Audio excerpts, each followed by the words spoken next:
Welcome, Joyage. In today's video, we'll be covering SUPDUCKS. This is a very exciting project for me to cover because I remember when this launched like way back in the summer, and this was one of those ultra blue chips all the big people were talking about, and I've been looking to cover this project for a long time. Now that I'm back on vacation, I'm going to spend the next couple of days trying to make this setup look a little bit cooler than it is. But we weren't really on vacation. I was still uploading literally every single day. In our last review video, we covered coin games, and in the next review video, I'll probably be letting my Twitter decide, so link in the description below. So if you're ready to learn, if you're appreciating all the consistent uploads, smash the thumbs up button for me so I know. Subscribe with the bell if you haven't already, and let's get into it.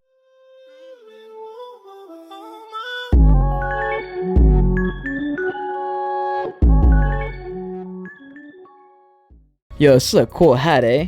I got like 4 or 5 hats now that I like, and you know what that means. I've hit 5. I don't really need more hats. Might be looking at some Joyage hats. I don't know.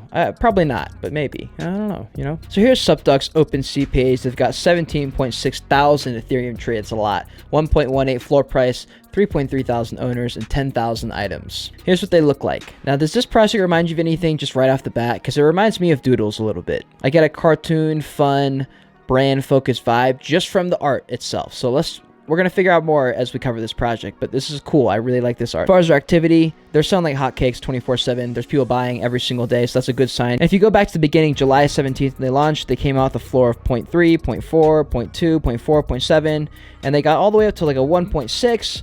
They went back up again, and this is when people were really talking about SUPDUCKS. People were like, you're sleeping on SUPDUCKS. I remember hearing about it, but I was like, why though? Like, what is it about them? And so, obviously, that was a temporary surge. Came back down from a floor price of 4 all the way down to 2. Rocketing down even down 1, 1.3, 2, all the way down to 1.18 today. Now, I don't actually think this is terrible. I think this is probably this is your best entry point in a very long time. So if you're looking to get into SUPDUCKS, I would actually maybe consider waiting even a little bit more. I think it probably will go down before it goes up again. But this is a good entry point in my opinion, if you're trying to get into this project. Take a look at their Ether scan.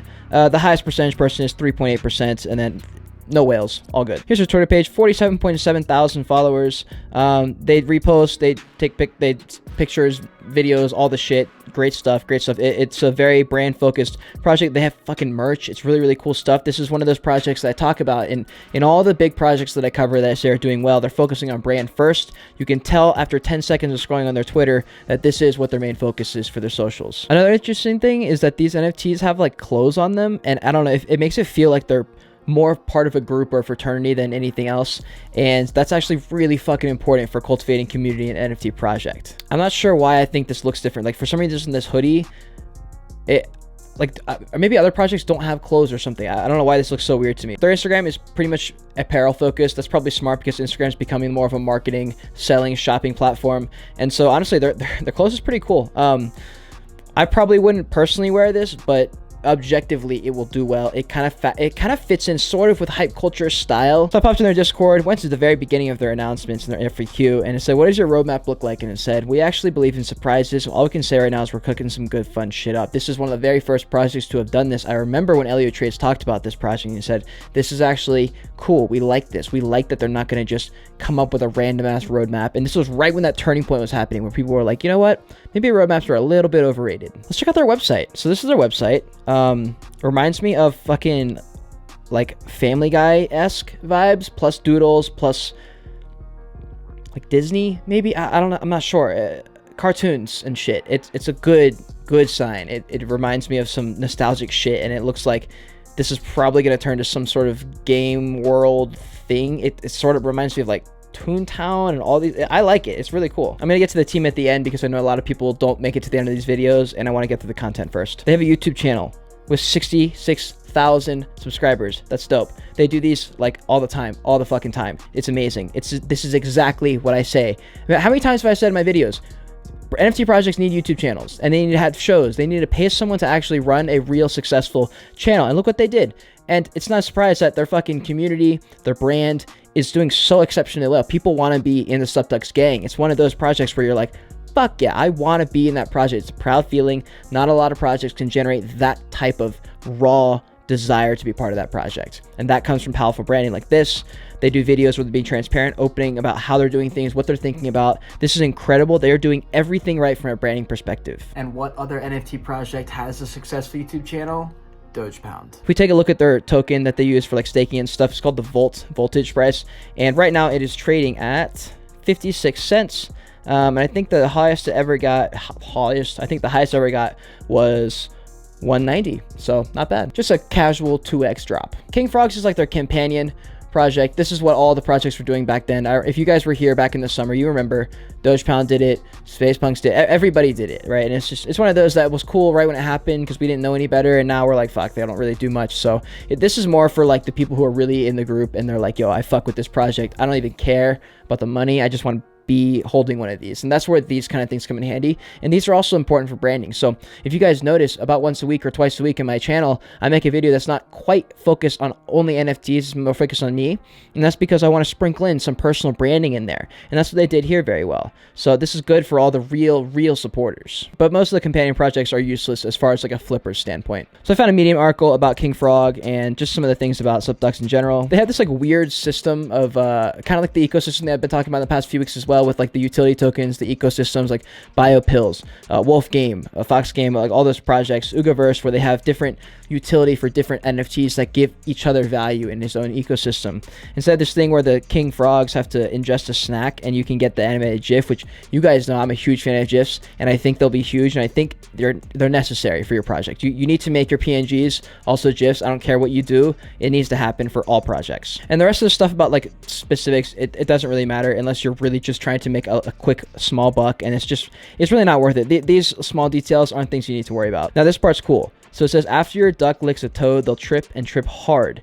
And you know, your duck starts to trip, and he maybe gets to the journey of enlightenment. You can communicate with the jungle duck god, and I like this. You guys know how much I love lore, how much I love game and gamification and things. It's fun. This is the reason NFTs are way cool, like way more fun than crypto, because there's this aspect of it. And look, it's different if a project does this and like does absolutely nothing as far as branding besides that, but to do this on top of all the other things are amazing signs for brand work. All right, now we're nearing the end of this video. This is usually where I tear into the project a little bit on things that need to be worked on, and no surprise, usually it's the team that ends up getting the most ragged. So we have Frankie Nine's art and design. He's worked on a few different big platforms and projects. One of them, Dapper Labs. I'm sure you guys have heard of it. A lot of the guys on Doodles also were on the Dapper Labs, and Doodles is another project that I said is doing an excellent job branding because of the experience they have in NFT land and the business world.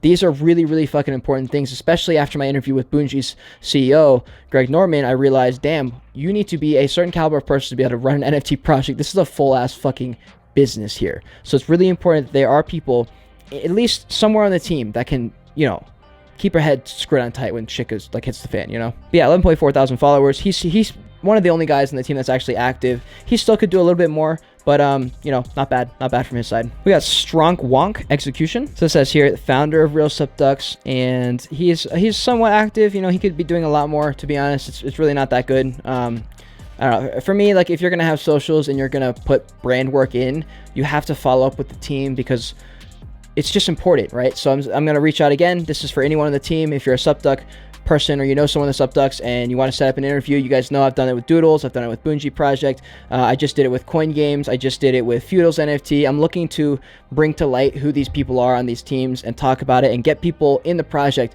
knowing who the fuck these people are. And I didn't forget that they do YouTube. They do an excellent job on YouTube, but if you're gonna have Twitter, like, it doesn't take that much effort to send a few tweets a day, you know? We got Not a Number for development, another founder of Real SUPDUCKS, and previously at Go Gala Games. Gala Games is a massive NFT gaming beast, you know, and it's got 164,000 followers. That's a pretty big flex right there. But he needs to work on his Twitter. It's piss poor. It's painfully bad. Zigalo development, again, same story. Not a single tweet, just terrible. Not good.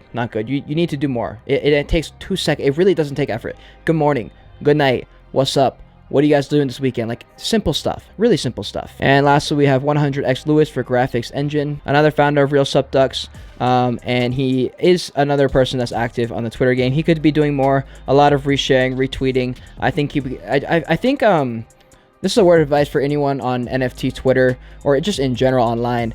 GIFs, and I don't know if it's GIFs or GIFs, GIFs, whatever it's called, are the secret. They are the secret code. If you can utilize that well, you can build a brand almost solely on GIFs. It's crazy. Like, GIF culture is so funny, and it brings people together, and it makes me feel so connected with people. When I see someone that I don't really know send me a GIF that I've seen before or that I like, I instantly feel a connection. I can't explain it, but it's the secret code. So as we come to a close in this video, I just want to quickly go over some of the things that were good, some of the things that were bad. Honestly, they did all the things that I'd look for green check marks. Honestly, they focus on long-term branding. They're not worried about short-term utility. They're not really worried about people thinking that like they're not doing shit, because they are. They're being transparent. They're doing their shit. They're making their YouTube videos. They're working with the team. They're making real steps. They're following through with their word. They're working on merch. They're working on future developments. Like, they're doing all the right things to build a brand long term. And these are some of the things that you're going to need to start thinking about when you look into projects. If you're looking to a new project, looking at what kind of things that are long-term that they're actually implementing in their strategy is going to be the most important thing, as everything with new mints is purely speculation. As far as things they need to work on, personal branding from the people on the team, they got to do a whole lot better. So again, I'm going to extend an offer. If you guys want to come onto the podcast interview, code word for this video is somewhere hidden in this video at some point. You missed it. Maybe you didn't miss it. I don't know. It's somewhere in the video, so I'll be looking for it. I appreciate you all watching. I hope you learned something. If you did, smash like on this video. Subscribe to the channel if you haven't already. We've got videos coming out every single fucking day. And I'm back now. I'm ready to fucking step it up a notch. It's going to be a crazy next few months, next few years, next few decades, bro. So I hope you're here with me. Until next time, continue on your Joyage, continue to learn, and be grateful you're alive watching this video.